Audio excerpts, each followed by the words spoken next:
Baik, sudah jam 19.30 Bapak Ibu sekalian.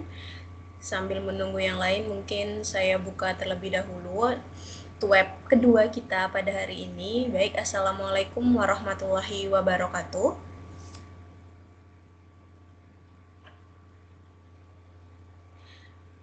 Waalaikumsalam warahmatullahi wabarakatuh, Ibu.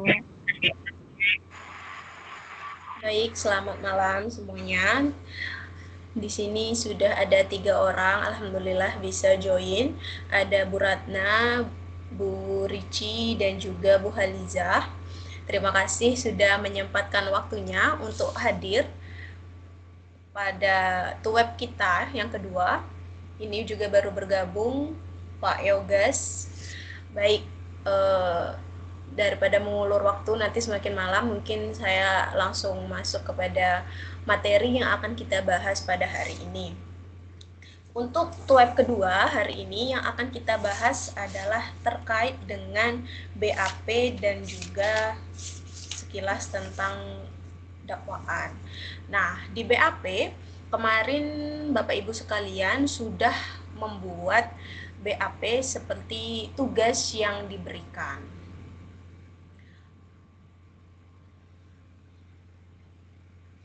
Nah, tugas yang diberikan kemarin kasusnya masih sama seperti kasus dari ayam dan bebek yang berkaitan dengan kasus pembunuhan. Dan untuk tugas BAP kemarin juga alhamdulillah sudah, kemarin atau tadi saya baru sempat periksa terkait tugas BAP.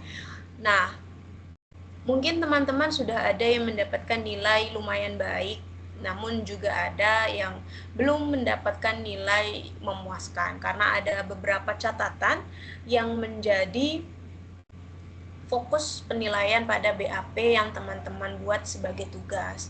Yang pertama, BAP yang dibuat itu ada yang tidak mengisi jawabannya sama sekali.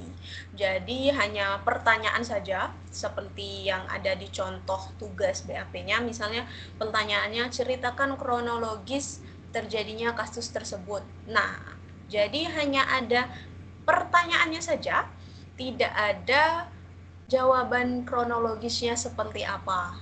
Nah, jadi itu cukup membingungkan saya, apakah memang tidak tahu atau belum mengetahui kalau hal itu harus diisi atau seperti apa. Kemudian yang kedua adalah mengenai pengetikan terkait dengan tugas BAP. Ini juga mungkin berkaitan dengan tugas-tugas sebelumnya atau tugas yang akan datang. Mohon Bapak Ibu diperhatikan dalam membuat tugas, misalnya pengetikannya menggunakan jenis huruf apa. Seperti BAP ini kan itu biasanya memang sudah ada standar hurufnya seperti apa. Tapi kalau misalnya untuk tugas BAP ini tidak masalah, Bapak Ibu hanya menggunakan jenis-jenis huruf atau font itu yang normal-normal saja. Nah, jadi tadi ada yang membuat itu Comic Sans. Jadi itu kan bukan apa ya, bukan tipe huruf yang normal atau yang formal untuk digunakan dalam suatu tugas. Nah, jadi maksud saya Bapak Ibu ketika membuat tugas juga mohon diperhatikan estetika atau kerapian dari pengetikan tugas tersebut. Yang memang tidak mengganggu substansinya, tapi agak mempengaruhi apa ya, ketentuan penilaian jadi tidak indah atau tidak rapi sebagaimana mestinya. Kemudian terkait dengan tugas BAP, yang pertama tadi saya sudah menyampaikan terkait dengan tidak diisi pada jawaban pertanyaannya. Selain tidak diisi, ada juga yang jenis pengetikannya kurang rapi atau font huruf yang digunakan kurang bagus. Yang berikutnya adalah penempatan tanda tangan pada penyidik, penyelidik, dan juga tersangka atau siapa yang diperiksa. Nah, itu ada teman-teman yang tanda tangannya kanan kiri. Benar, ada yang tanda tangannya atas bawah. Biasanya tanda tangan yang atas bawah dalam berkas polisi itu berada pada instansi yang sama. Jadi misalnya penyidik membantu itu baru atas bawah. Tapi kalau misalnya yang satu tersangka, yang satu penyidik itu biasanya kanan kiri. Atau tersangkanya diwakili penasihat hukum itu biasanya kanan kiri. Ada juga yang tanda tangannya itu di sebelah kiri semua dan tidak ada tanda tangannya sama sekali atau kosong saja atau tanda tangannya itu tulisannya TTD saja. Nah, tapi ada juga yang sangat niat tanda tangannya itu menggunakan scan tanda tangan beneran. Jadi mohon diperhatikan juga, memang itu hal sepele. Dan kemudian yang keempat yang bisa saya komentari terkait tugas BAP adalah pertanyaan dan jawaban pada saat BAP itu fokus pertama tentunya pada kronologis atau apa yang diketahui orang yang sedang kita interogasi tersebut. Nah, jadi jangan lari-lari pertanyaannya. Misalnya awalnya langsung nanya apa yang ditusuk atau apa persiapan Anda? Nah, itu biasanya tidak langsung fokus ke sana. Yang ditanyakan pasti hal-hal yang umum terlebih dahulu, baru nanti sudah hal umum berada pada hal khusus. Nah, mungkin saya sedikit akan mereview atau merefresh mata kuliah hukum acara pidana ketika teman-teman berada di semester 3, karena ini adalah mata kuliah lanjutan dari hukum acara pidana. Seperti yang teman-teman tahu, yang namanya BAP ini adalah hal yang dilakukan oleh pihak kepolisian. Jadi, pertama kali ketika pihak kepolisian mengetahui adanya suatu tindak pidana, itu bisa diketahui dari 3 hal. Jadi, yang pertama, polisi bisa mengetahui adanya tindak pidana itu dari laporan. Laporan ini bisa dilaporkan oleh korban sendiri, oleh tersangka sendiri, bisa juga oleh saksi atau keluarga yang merasa dirugikan. Selain laporan, itu juga bisa dari tertangkap tangan. Nah, itu adalah hal yang sudah dibahas juga di hukum acara pidana. Dan yang terakhir itu adanya delik aduan. Nah, Bapak Ibu mungkin sudah memahami kalau perbedaan delik aduan dengan tertangkap tangan. Delik aduan ini fokusnya memang hanya untuk yang mengadu. Jadi tidak luas cakupan siapa yang bisa melakukan pelaporan terkait dengan delik aduan. Nah, setelah polisi mengetahui adanya suatu tindak pidana, entah polisi tersebut tahu dari tertangkap tangan, tahu dari laporan, tahu dari delik aduan, maka polisi akan melakukan penyelidikan. Jadi jangan terbalik lagi, penyelidikan dulu atau penyidikan dulu, yang duluan penyelidikan terlebih dahulu. Setelah melakukan penyelidikan bahwa benar telah terjadi suatu tindak pidana, maka tahapan berikutnya adalah penyidikan. Nah, di penyidikan ini sudah mulai condong arah tersangkanya itu kepada siapa, karena sudah menemukan alat bukti dan barang bukti yang mengarah kepada seseorang yang menjadi tersangka. Kemudian, selain hal tersebut, penyidikan ini lanjutannya memang lumayan banyak. Ada yang namanya upaya paksa. Upaya paksa ini terdiri dari penangkapan, penahanan, penggeledahan, dan penyitaan. Nah, penangkapan dan penahanan ini seringkali sedikit orang memahaminya bahwa hal tersebut adalah hal yang berbeda. Padahal penangkapan dan penahanan itu adalah dua hal yang jelas sangat berbeda. Penangkapan adalah pengekangan sementara, tapi durasi waktunya itu hanya 1 kali 24 jam. Lebih dari itu harus diperpanjang, itu baru masuk ke ranah penahanan. Tapi kalau penangkapan itu tidak lama dan tidak selama penahanan. Jadi ketika seseorang ditangkap, sudah dimintai keterangan, dan bisa selesai dalam kurun 1 kali 24 jam, orang tersebut diperkenankan untuk kembali lagi. Kemudian sudah penahanan, penggeledahan, berikutnya penyitaan. Penggeledahan pun juga ada dua, ada penggeledahan badan, ada juga penggeledahan tempat. Kemudian penyitaan. Nah, di dalam KUHP sendiri terkait dengan penyelidikan, penyidikan, terus pelakuan upaya paksa, itu semua ada perlindungannya. Seseorang yang berhadapan dengan hukum itu diperkenankan untuk mendapatkan bantuan hukum berdasarkan KUHP pasal 69 sampai 74 KUHP kalau saya tidak salah.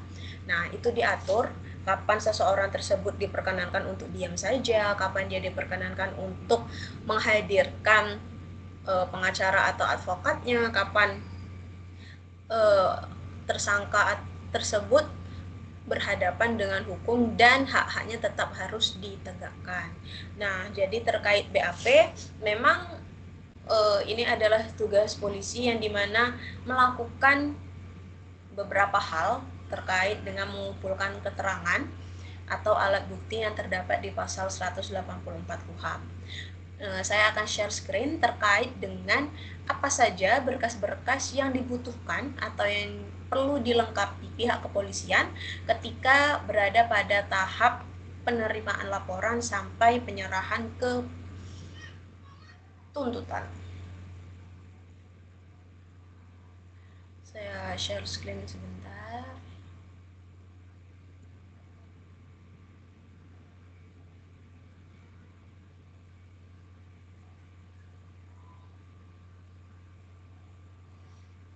Sudah terlihat Bapak Ibu sekalian?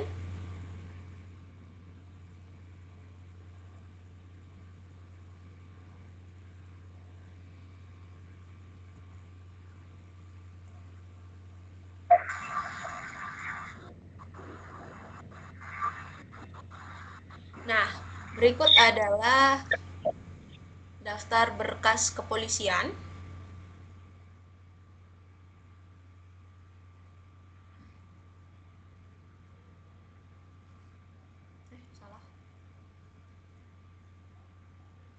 Daftar berkas kepolisian. Yang pertama itu dari sampul berkas perkara, tentunya di bagian paling depan bisa kita lihat misalnya nama terdakwanya siapa, pasal yang didakwakan berapa, kemudian kapan terjadinya. Kemudian daftar isi berkas perkara, ya ini yang ada di tabel, itu daftar isi.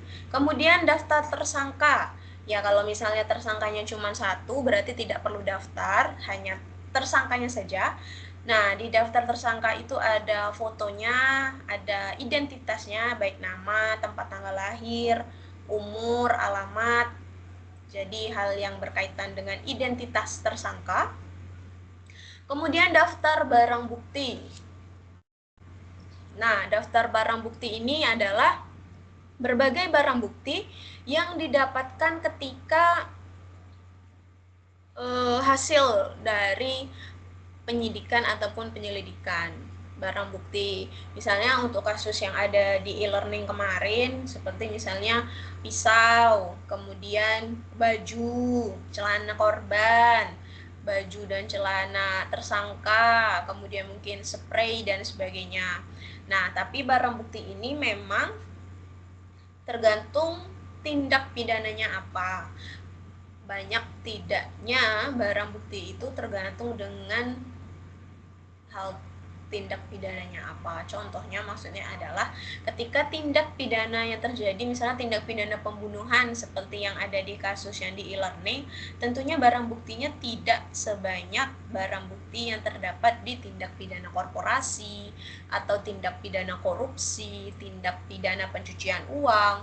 Kalau misalnya Bapak Ibu sekalian pernah melihat berkas polisian, kalau misalnya daftar barang bukti yang berkaitan dengan pembunuhan itu memang biasanya hal-hal yang ada di TKP itu saja, dan bentuknya memang barang-barang yang ada di dekat ketika terjadinya tindak pidana tersebut. Tapi kalau barang bukti yang berkaitan dengan tindak pidana khusus misalnya seperti korupsi, itu kan kita akan lihat mutasi rekening, kemudian hasil rekaman suara, hasil CCTV. Nah, ada perbedaan bentuk barang bukti antara tindak pidana umum dengan tindak pidana khusus. Kalau tindak pidana umum memang barang buktinya tidak selalu sebanyak tindak pidana khusus, dan juga barang buktinya itu real barang bukti yang memang bisa disentuh atau memang bisa dilihat seperti biasa. Kalau misalnya barang bukti pidana khusus itu biasanya memang hal-hal yang berkaitan dengan teknologi atau digital. Resume, nah resume ini terakhir sebenarnya tapi penempatannya berada pada tahap agak awal. Kemudian 7 laporan polisi. Nah, ini berisi tentang kronologis atau kasus posisi yang terjadi terhadap suatu tindak pidana. Misalnya tindak pidana pembunuhan berencana. Nah, di sanalah diceritakan bagaimana awal mula misalnya si Ayam berangkat ke kosannya si Bebek, kemudian dari sebelum berangkat dia sudah beli hal-hal yang untuk mempersiapkan tindak pidananya. Nah, itu semua dituliskan atau diutarakan dalam laporan polisi. Setelah mendapat laporan, polisi atau pihak yang berwenang itu membuat surat perintah tugas untuk melaksanakan yang namanya penyelidikan atau penyidikan. Nah, surat perintah tugas ini harus ada untuk melaksanakan suatu tindakan hukum. Sudah surat perintah tugas, surat perintah penyidikan. Sama fungsinya.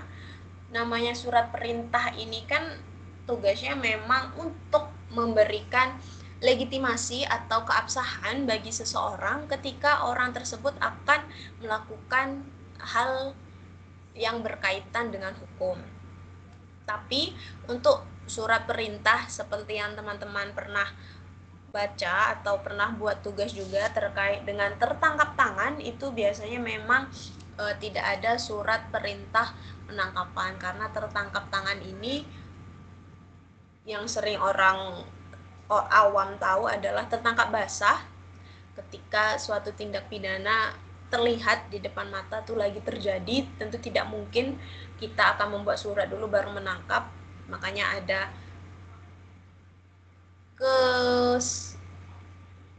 kemakluman bagi tertangkap tangan. Kemudian berita acara pemeriksaan TKP. Jadi sebelum melakukan suatu tindakan hukum itu ada surat perintahnya. Dan setelah melakukan tindakan hukum tersebut ada yang namanya berita acara. Nah, makanya berkas kepolisian ini penuh dengan surat menyurat. Nanti juga di berkas persidangan juga akan banyak surat-surat yang berkaitan. Kemudian surat pemberitahuan dimulainya penyidikan. Nah, pemberitahuan dimulainya penyidikan ini bukan hanya untuk polisi sendiri, tapi juga untuk korban, untuk tersangka berkaitan dengan penyidikan tersebut. Kemudian surat pemanggilan saksi. Nah, surat pemanggilan saksi ini misalnya saksinya itu ada 10. Nah, kan tidak mungkin ya langsung 10-10-nya dipanggil karena mungkin keterbatasan sumber daya polisinya dan juga waktu, dan menyesuaikan juga dengan kesibukan para saksi. Jadi mungkin sehari 3 atau 4 orang dihadirkan dan biasanya itu dipanggil 3 hari sebelum. Tapi salah satu kendala ketika memanggil saksi itu adalah pertama, saksi terkadang tidak semuanya berkenan untuk menjadi saksi. Tidak semua orang berkenan untuk memberikan keterangan terkait dengan tindak pidana yang dia lihat, dia rasakan, atau dia alami sendiri. Nah, ada juga kendala saksi adalah tidak semua saksi ini bisa fleksibel untuk pergi-pergi. Jadi misalnya terkadang contohnya itu di daerah saya sendiri di Bengkulu, itu untuk di kabupaten kalau mau memberikan keterangan ke kantor polisi itu lumayan jauh. Mungkin memakan waktu sekitar 1-2 jam dan melewati jalan yang tidak terlalu bagus juga. Maka dari itu terkadang pemanggilan saksi ini terkendala karena medannya yang berat dan juga waktu tempuh yang lumayan jauh. Sudah saksi dipanggil dan diinterogasi juga bagaimana terkait dengan jalannya tindak pidana tersebut, dibuatlah berita acara pemeriksaan saksi. Nah, di berita acara pemeriksaan saksi ini isinya sama seperti BAP yang saudara buat kemarin, tapi pertanyaannya itu tentunya sesuai dengan versi saksi sendiri, jawabannya seperti apa. Tidak mungkin jawaban saksi sama dengan jawaban tersangka. Sudah itu berita acara pengambilan sumpah atau janji saksi. Nah, jadi saksi ini disumpah ketika akan memberikan keterangan di polisian. Kemudian surat panggilan ahli. Nah, untuk ahli ini sebenarnya opsional ya, tentatif atau tidak semua tindak pidana itu melibatkan keterangan ahli. Kegunaan ahli untuk hadir adalah memberikan titik terang atau memberikan keterangan lebih lanjut terkait hal-hal buntu. Misalnya adanya ketidakjelasan terkait suatu tindak pidana. Tapi kalau misalnya kayak tindak pidana pembunuhan, penganiayaan, pencurian, itu memang tidak terlalu sering menghadirkan saksi. Yang sering menghadirkan ahli. Yang menghadirkan ahli ini memang biasanya tindak pidana yang terdakwa atau tersangkanya ini adalah orang-orang yang melakukan tindak pidana yang lumayan berat seperti tindak pidana khusus. Jadi ahli ini sifatnya opsional, tidak semua tindak pidana menghadirkan ahli. Begitu juga kalau misalnya tidak ada surat panggilan ahli, ya tidak ada juga BA pemeriksaan ahli ataupun BA pengambilan sumpah ahli. Setelah saksi dan ahli dihadirkan untuk memberikan keterangan, berikutnya itu surat panggilan tersangka. Jadi Bapak Ibu sekalian jangan terbalik lagi kapan seseorang tersebut dipanggil tersangka, kapan seseorang tersebut dipanggil menjadi terdakwa dan terpidana. Jadi kalau misalnya kita baca berita atau melihat berita di media sosial, entah itu Instagram, TikTok, Facebook, dan sebagainya, itu sering kali berita hukum muncul. Misalnya tersangka kasus pembunuhan anak, nah kayak gitu. Kalau misalnya tersangka, itu berarti belum tentu dia salah. Seseorang itu fix atau pasti dinyatakan salah ketika sudah diterimanya vonis dari hakim. Jadi yang namanya tersangka, terdakwa itu belum fix salah. Tapi kalau dia sudah jadi terpidana, sudah mendapatkan putusan hakim yang ingkrah, maka barulah disebut dia pasti bersalah. Jadi mulai sekarang Bapak Ibu kalau melihat berita-berita yang ada, kalau misalnya masih tersangka, nah itu masih bisa dugaan-dugaan dia tidak bersalah, begitu juga terdakwa. Jadi kita jangan seuzon terlebih dahulu kalau misalnya ada orang yang menjadi tersangka atau terdakwa. Kemudian sudah surat panggilan tersangka, berita acara pemeriksaan tersangka, surat perintah penangkapan, ini sama sebenarnya untuk terkait dengan format dan isinya, ya intinya itu sama, cuman apa yang dilakukan itu beda, itu aja sih. Yang tadi penyidikan, yang ini penangkapan, terus ada berikutnya itu penahanan, perpanjangan penahanan. Nah, terkait dengan perpanjangan penahanan, ini ada perbedaan-perbedaan ketika yang menahan polisi, kemudian dari kejaksaan dan juga dari Mahkamah Agung. Itu saya lupa sih berapa urutannya, tapi kalau tidak salah maksimal itu ada 60 hari. Nah, jadi kalau misalnya suatu kasus itu kenapa belum selesai-selesai di berkas kepolisian atau penuntutan, berarti berkas tersebut diperpanjang penahanannya. Karena membutuhkan waktu tentunya untuk menyelesaikan di berkas kepolisian. Kemudian setelah setiap ada surat perintah selalu ada berita acara, surat permintaan perpanjangan penahanan, surat perintah perpanjangan. Nah, jadi surat permintaan dulu. Kalau misalnya mau perpanjang penahanan, itu polisi membuat permintaan dulu. Setelah memberikan surat permintaan, kalau misalnya di ACC baru dijawab dengan surat perintah perpanjangan penahanan, dan ada juga namanya berita acara perpanjangan penahanan. Setelah penahanan, itu upaya permintaan izin khusus penggeledahan. Jadi penggeledahan ini tentunya ada permintaan izinnya juga, baru nanti surat perintah. Nah, penggeledahan ini berkaitan dengan perintah dari Ketua Pengadilan Negeri. Ada juga berita acara penggeledahan, permintaan izin khusus penyitaan. Nah, hal-hal yang dapat disita itu tidak semua hal yang ada di rumah tersangka itu kita jarah, kita sita, enggak ya. Tapi yang berkaitan dengan tindak pidana dan juga merupakan hasil dari tindak pidana.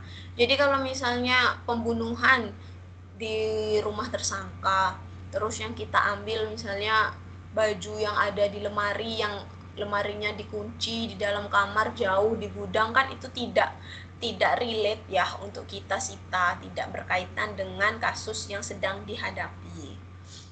Kemudian sudah penyitaan, ada surat tanda terima, surat sitaan. Nah, di surat tanda terima itu biasanya tertulis apa saja yang diambil, apa saja yang disita. Kemudian surat perintah penyegelan barang bukti, berita acara penyegelan barang bukti. Kemudian surat pengiriman berkas perkara. Nah, ini kalau misalnya sudah lengkap ya semua berkas yang ada di atasnya. Surat pengiriman tersangka dan barang bukti. Jadi kalau sudah menuju akhir-akhir ini mungkin kerjaan polisi sudah lumayan ringan, tidak seberat di awal.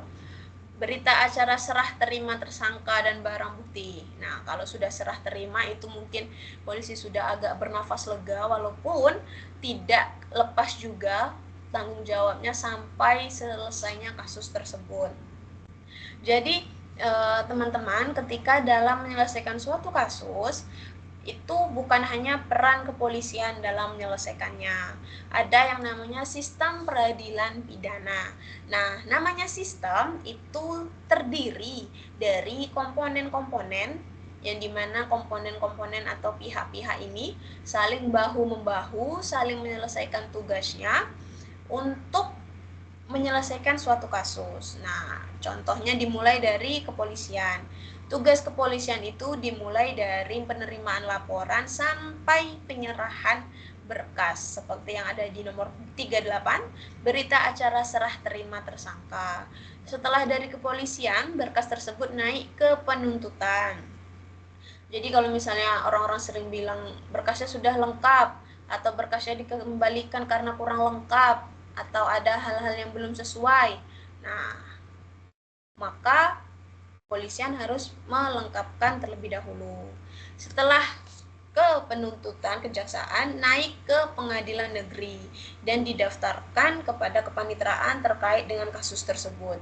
Jadi makanya suatu kasus tindak pidana itu lumayan lama ya untuk menyelesaikannya. Akan sidangnya pun membutuhkan waktu berbulan-bulan, penyelesaian sidangnya pun membutuhkan waktu berbulan-bulan. Jadi memang tidak semudah itu dalam menyelesaikan suatu kasus, baik dia tindak pidana umum maupun dia tindak pidana khusus.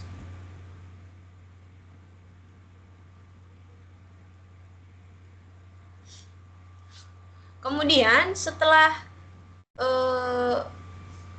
berkas naik ke pengadilan, itu ada yang namanya kompetensi relatif dan juga kompetensi absolut yang dimiliki oleh lembaga pengadilan. Nah, kompetensi absolut adalah kompetensi yang dimana penentuan kewenangan lembaga negara atau pengadilan mana yang berhak untuk menyelesaikan kasus tersebut. Sebentar, ini ada yang cek, siapa tadi? Baru terbaca. Oh, baru join. Oke. Nah, jadi kalau kompetensi absolut itu adalah penentuan kasus tersebut masuk ke pengadilan mana. Nah, di Indonesia itu kan ada pengadilan negeri, pengadilan tata usaha negara, pengadilan militer, pengadilan agama. Nah, jadi semua kamar-kamar pengadilan ini memiliki tugas dan wewenangnya masing-masing. Kalau misalnya berkaitan dengan tindak pidana atau hal-hal berkaitan dengan keperdataan seperti waris, hibah, wakaf, apalagi yang berkaitan hal-hal pribadi itu masuk biasanya pengadilan negeri. Kemudian kalau misalnya berkaitan dengan perceraian, hak asuh anak biasanya masuk ke pengadilan agama. Kemudian kalau misalnya berkaitan dengan keputusan tata usaha negara atau keputusan pejabat negara yang akan digugat itu masuk ke PT UN. Terus pengadilan militer, ini pengadilan yang lumayan spesial, yang dimana terdakwa dan hal-hal yang berkaitan dengan militer itu diselesaikan di pengadilan militer. Nah, jadi untuk orang umum seperti kita, seperti saya sih, mungkin di sini ada yang tidak umum, jadi akan masuk ke pengadilan militer. Contohnya pengadilan militer itu kalau misalnya di Sumatera sendiri, memang tidak semua kota atau provinsi memiliki pengadilan militer. Biasanya pengadilan militer ini terdapat di beberapa kota yang lumayan besar. Untuk di Sumatera contohnya itu adanya di Palembang. Jadi setiap anggota militer yang melakukan tindak pidana itu akan dikirimnya ke Palembang. Jadi misalnya melakukan korupsi di Kodim Bengkulu, nah itu penyelesaiannya akan dibawa ke Palembang karena di Bengkulu tidak ada pengadilan militer. Nah, jadi kompetensi absolut yang saya bilang tadi kembali ke bagaimana menyelesaikan pengadilan yang sesuai. Jadi bagaimana menyelesaikan kasus dengan memasukkan kasus tersebut ke pengadilan yang sesuai. Jadi jangan sampai tindak pidana pembunuhan nanti kita arahkan ke pengadilan agama, itu sangat tidak nyambung. Makanya mungkin teman-teman sudah tahu kalau pengadilan agama pasti yang berkaitan dengan cerai dan sebagainya. Kemudian kompetensi yang kedua adalah kompetensi relatif. Nah, kompetensi relatif ini adalah pengadilan yang di daerah mana yang berwenang untuk melakukan penyelesaian kasus tersebut. Jadi misalnya tindak pidananya itu terjadi di Jakarta Barat. Tentunya untuk penyelesaiannya itu masuk ke Pengadilan Negeri Jakarta Barat. Jangan sampai malah ranahnya masuk ke Pengadilan Negeri Jakarta Timur, seperti itu. Tapi untuk di daerah-daerah selain Pulau Jawa mungkin penentuan pengadilan mana yang melakukan penyelesaian tidak serumit itu ya, karena wilayahnya mungkin tidak sepadat di daerah Jawa dan pembatasannya juga tidak sesempit yang di Pulau Jawa. Kemudian, kompetensi relatif ini juga berkaitan dengan di mana tindak pidana tersebut terjadi. Kalau misalnya tindak pidana tersebut berada di luar negeri, itu biasanya diselesaikan oleh Pengadilan Negeri Jakarta Pusat. Misalnya tindak pidana pencucian uang, itu bisa melibatkan beberapa negara. Nah, makanya diselesaikan di Pengadilan Negeri Jakarta Pusat. Tindak pidana narkotika yang lintas negara juga bisa diarahkan ke sana. Dan salah satu kompetensi relatif juga adalah di mana mayoritas saksi-saksi berada. Jadi contohnya nih, yang terdekat kayak kemarin di Bengkulu tahun lalu itu terjadi OTT gubernur. Nah, jadi OTT gubernur ini oleh KPK tentunya dibawa ke Jakarta dan saat itu ada kabar simpang siur kalau misalnya sidangnya itu akan dilakukan di Jakarta. Tetapi sidangnya tetap dilakukan di Bengkulu karena memenuhi dua kompetensi relatif tadi. Yang pertama, tindak pidana yang terjadi di Bengkulu, dan yang kedua, mayoritas saksi-saksi itu berada di Bengkulu. Maka sidang juga dilakukan di Bengkulu. Teman-teman kalau ada yang ditanyakan silahkan ya, saya tidak masalah kalau ada yang ingin dibahas atau apapun itu. Kemudian selain BAP kita juga akan membahas sedikit terkait dengan materi yang terdapat di sesi. Bentar saya buka dulu sesinya. Ini tweet kita yang kedua, jadi mungkin ada yang baru join.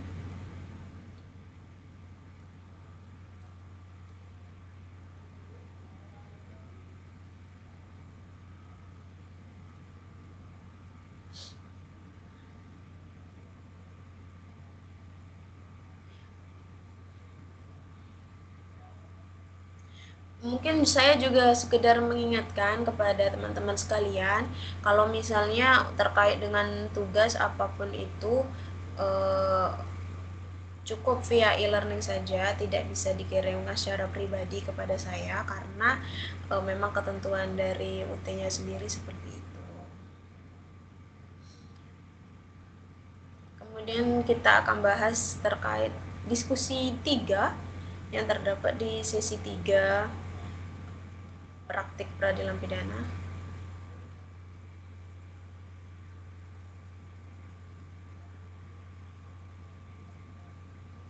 Sebentar saya buka dulu.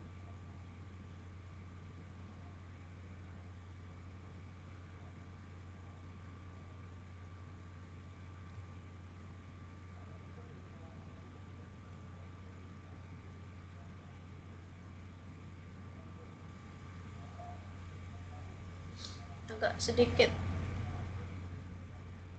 lama loadingnya sekarang. Oke, mungkin saya lanjutkan ke materi yang lain dulu. Kita akan membahas sedikit tentang dakwaan.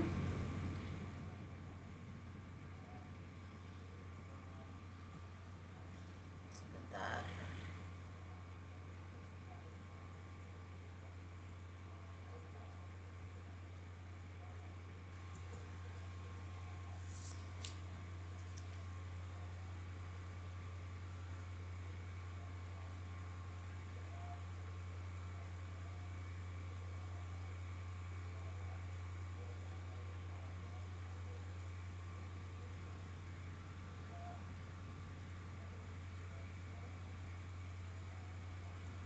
Saya share screen lagi ya.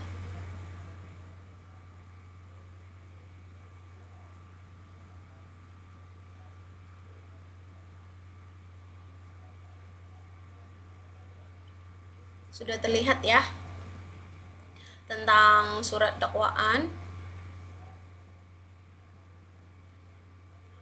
Nah, jadi penuntut umum ketika sudah ditunjuk siapa yang menjadi penuntut umum di dalam suatu kasus tersebut, maka hal yang akan dibuat oleh penuntut umum yang sudah ditunjuk tersebut adalah surat dakwaan.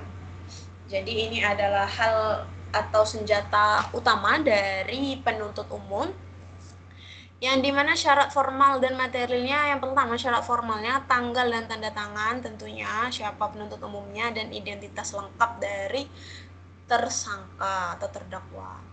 Materialnya uraian dengan cermat, jelas, dan lengkap terkait dengan tindak pidana. Jadi tindak pidananya dilakukan itu tindak pidana apa, kapan dilakukan, di mana dilakukan, siapa yang melakukan, oleh siapa, apalagi ya, menggunakan apa, berapa lama dilakukan. Karena ada beberapa tindak pidana itu tidak hanya 1 hari. Misalnya kayak pembunuhan berencana, mungkin sudah disiapkan dari seminggu 2 minggu sebelumnya. Kemudian tindak pidana korupsi mungkin dilakukan dalam kurun waktu misalnya Januari 2025 sampai November 2025. Nah, jadi uraiannya itu harus cermat, jelas, lengkap agar tidak batal demi hukum. Nah, berkaitan dengan tempus dan juga lokus. Nah, tempus ini adalah waktu terjadinya tindak pidana, kalau lokus adalah lokasi dari tindak pidana tersebut. Cara membuat surat dakwaan digabung atau dipisah atau splitsing. Nah, digabung ini maksudnya terkait dengan kasus misalnya orang atau beberapa orang melakukan suatu tindak pidana. Ini biasanya terkait dengan penyertaan pasal 55 dan pasal 56 KUHP, atau beberapa tindak pidana bersangkut paut. Beberapa tindak pidana tidak bersangkut paut tetap ada hubungannya, atau benar-benar dipisah atau splitsing, karena beberapa tindak pidana ini oleh beberapa tersangka. Jadi memang beberapa berkas itu kalaupun tindak pidananya sama dan ada beberapa tersangka, pihak kepolisian diperkenankan untuk melakukan splitsing agar memudahkan bagaimana pemeriksaannya nanti. Tapi semua itu kembali ke kepolisian dan penuntutan akan seperti apa. Nah, bentuk-bentuk dakwaan itu ada bentuk dakwaan tunggal, kumulatif, alternatif, dan subsidiar. Kita lihat satu persatu. Surat dakwaan alternatif. Dakwaan yang satu dengan dakwaan yang lain saling mengesampingkan atau menggantikan. Hakim bebas memilih mana yang lebih pantas dikenakan pidana berdasarkan pembuktian di sidang pengadilan. Dicirikan dengan selalu ada kata atau. Nah, jadi dakwaan alternatif ini kata kuncinya bentuknya itu ada kata atau di pasal yang didakwakan. Jadi kalau misalnya pasal yang didakwakan itu tidak ada kata atau, berarti bukan termasuk ke dakwaan alternatif. Kemudian, dalam bentuk ini dakwaan disusun atas beberapa lapisan. Yang satu mengecualikan dakwaan pada lapisan yang lain. Dakwaan alternatif dipergunakan karena belum didapat kepastian tentang tindak pidana mana yang akan dilakukan. Nah, contohnya, pertama pencurian, pasal 362, kedua penadahan. Jadi ini penuntut umumnya masih belum bisa memastikan tindak pidana mana yang dilakukan. Meskipun dakwaan berlapis, hanya cukup satu dakwaan saja yang dibuktikan. Bila setelah satu dakwaan telah terbukti, maka lapisan lainnya tidak perlu dibuktikan lagi. Itu untuk dakwaan alternatif, kata kuncinya pada kata atau. Yang kedua, surat dakwaan subsidiar terdiri dari 2 atau lebih dakwaan. Disusun secara berurutan, primer, subsidiar, lebih subsidiar, lebih subsidiar, lebih subsidiar lagi. Urutan mulai dari dakwaan pidana yang paling berat ke yang ringan. Duduk perkara antara dakwaan satu dengan yang lain saling berhubungan. Bentuk dakwaan ini dipergunakan apabila suatu tindak pidana menyentuh beberapa ketentuan pidana, tetapi belum dapat diyakini kepastian tentang kualifikasinya. Jadi lapisan dakwaannya itu dari yang paling tinggi ancaman hukumannya sampai yang paling ringan. Persamaannya dengan dakwaan alternatif ialah cukup hanya satu dakwaan saja yang akan dibuktikan. Sedangkan perbedaannya pada sistem penyusunan lapisan dakwaan dan pembuktiannya yang harus dilakukan secara berurutan. Setiap lapisan yang tidak terbukti harus dinyatakan secara tegas dari tuntutan untuk dibebaskan. Contoh dakwaan subsidiar, primer, pembunuhan berencana pasal 340, subsidiarnya pembunuhan, lebih subsidiarnya lagi penganiayaan, lebih subsidiar lagi penganiayaan berat, lebih subsidiar lagi penganiayaan yang mengakibatkan matinya orang. Nah, jadi dari tindak pidana yang paling berat, pembunuhan berencana, jadi tidak mungkin ya kalau di dakwaan subsidiar ini yang pertama itu misalnya penganiayaan berencana, terus subsidiarnya pembunuhan berencana, terus lebih subsidiar lagi lompat-lompat ke pembunuhan, itu tidak mungkin. Jadi harus sesuai dengan tingkatan tindak pidananya. Kemudian surat dakwaan kumulatif, surat dakwaan dengan menggabungkan beberapa dakwaan sekaligus. Beberapa tindak pidana yang dilakukan oleh seseorang yang sama dan kepentingan pemeriksaannya tidak menjadi halangan. Tidak bersangkut paut tapi berhubungan. Pemahaman dakwaan kumulatif akan lebih jelas bila dikaji ketentuan pasal 55 KUHP berkenaan dengan penyertaan, atau teman-teman mungkin ada yang pernah dengar perbarengan, ikut serta, delneming, nah itu penyertaan, dan ketentuan perbarengan. Ini apa? Tindak pidana masing-masing berdiri sendiri. Pembunuhan, pencurian dengan pemberatan, dan ketiga perkosaan. Kemudian surat dakwaan gabungan atau kombinasi. Kita lihat contohnya. Primer pembunuhan berencana, subsidiar pembunuhan, lebih subsidiar penganiayaan, kedua perampokan, ketiga perkosaan.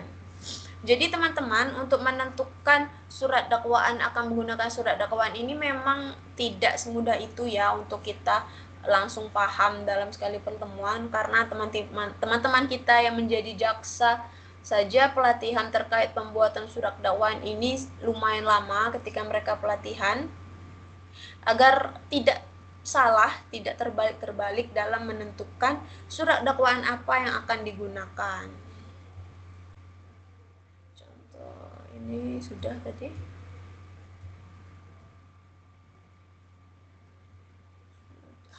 Oke.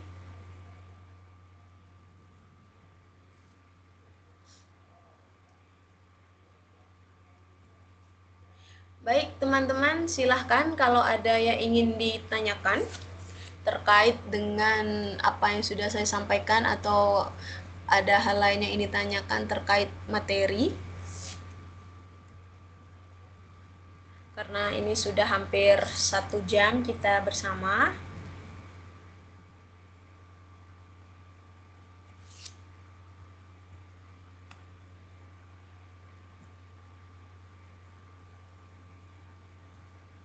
Izin bertanya, Ibu. Baik.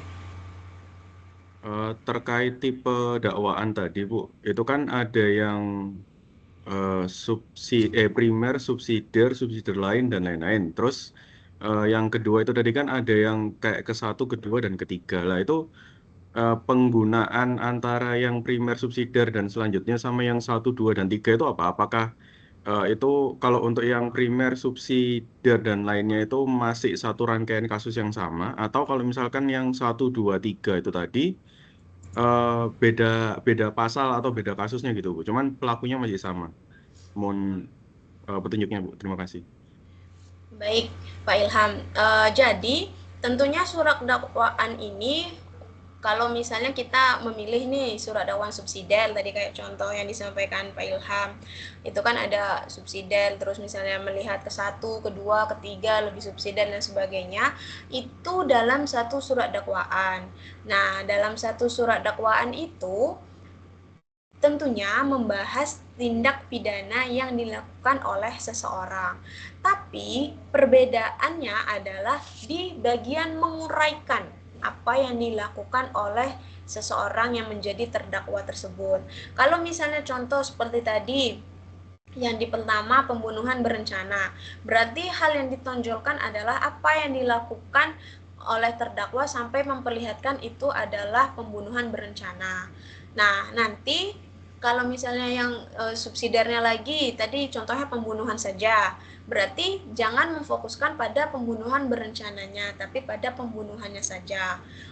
Kemudian kalau misalnya penganiayaan, begitu juga. Makanya sempat dibilang kalau misalnya untuk dakwaan-dakwaan seperti itu harus memperlihatkan secara jelas perbedaan dari setiap tindak pidana yang diadukan atau didakwakan.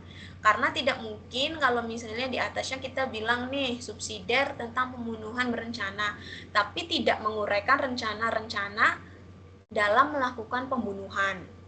Atau misalnya melakukan penjelasan terkait dengan penganiayaan, tapi ternyata itu adalah pembunuhan. Jadi itu semua itu masih termasuk dalam satu kasus. Hanya saja penuntut umum masih belum bisa memastikan sebenarnya pasal mana yang bisa difikskan untuk mendakwakan seseorang.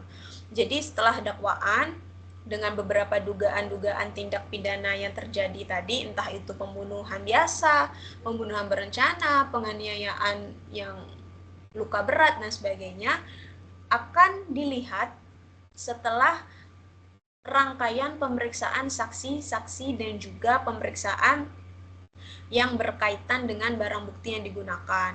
Nah, setelah rangkaian pemeriksaan saksi tersebut, barulah penuntut umum bisa mendapatkan info lebih lanjut atau hal tersebut menjadi lebih terang dengan adanya pembuktian atau pemeriksaan saksi-saksi. Nah, setelah rangkaian pemeriksaan saksi-saksi tersebut dan juga bagaimana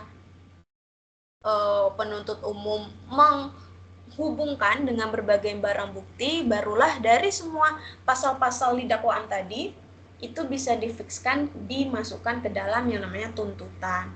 Jadi ketika tuntutan itu biasanya sudah bisa ada hal terang, makanya penuntut umum bisa menuntut lebih ke pasal yang mana terkait dengan vonis hukumannya, juga tuntutannya biasanya berapa. Ya walaupun memang terkadang vonis hukuman itu tetap berada pada tangan hakim ya, akan berapa, hanya saja berusaha berkaitan dengan hal tersebut. Ada lagi? Semoga menjawab ya Pak Ilham. Makanya saya bilang tadi terkait dengan surat dakwaan ini memang tidak semudah itu.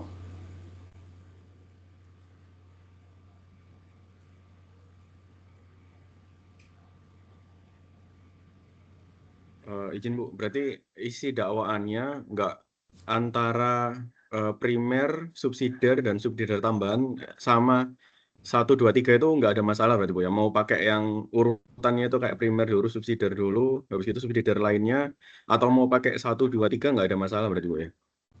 Tergantung jenis dakwaannya apa. Jadi kalau untuk berkas-berkas penuntut umum itu memang biasanya sudah ada ketentuan formatnya seperti apa. Kalau misalnya kayak tadi kan yang dakwaan alternatif itu harus pakai kata atau. Nah, kalau dakwaan lainnya tidak. Jadi jangan misalnya dakwaan kombinasi pakai kata atau, terus kalau dakwaan alternatif nanti nggak pakai atau. Jadi memang ada beberapa hal yang harus diperhatikan, meskipun hal tersebut sepele ya, hanya seperti kata-kata ke-1, kedua, ketiga, itu kembali lagi ke jenis dakwaannya apa. Memang yang paling mudah itu dakwaan tunggal, tapi tidak mungkin biasanya tindak pidana itu hanya dakwaan tunggal. Seperti itu, Pak Ilham. Ya, terima kasih Bu. Baik, silahkan yang lain.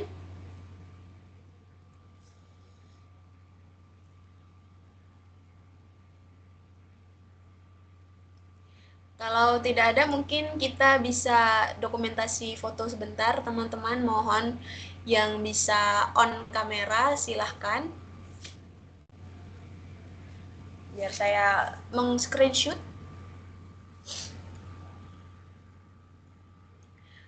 Baru ada Pak Yogas dan Pak Sugianto.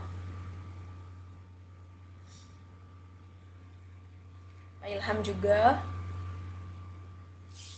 Semoga minggu depan bisa bertambah lagi yang join.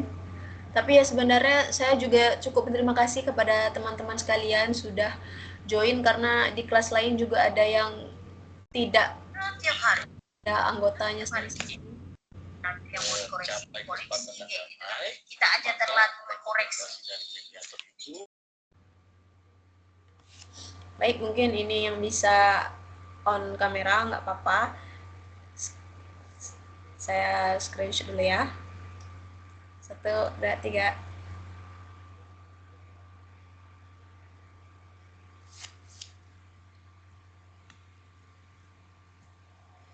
Baik.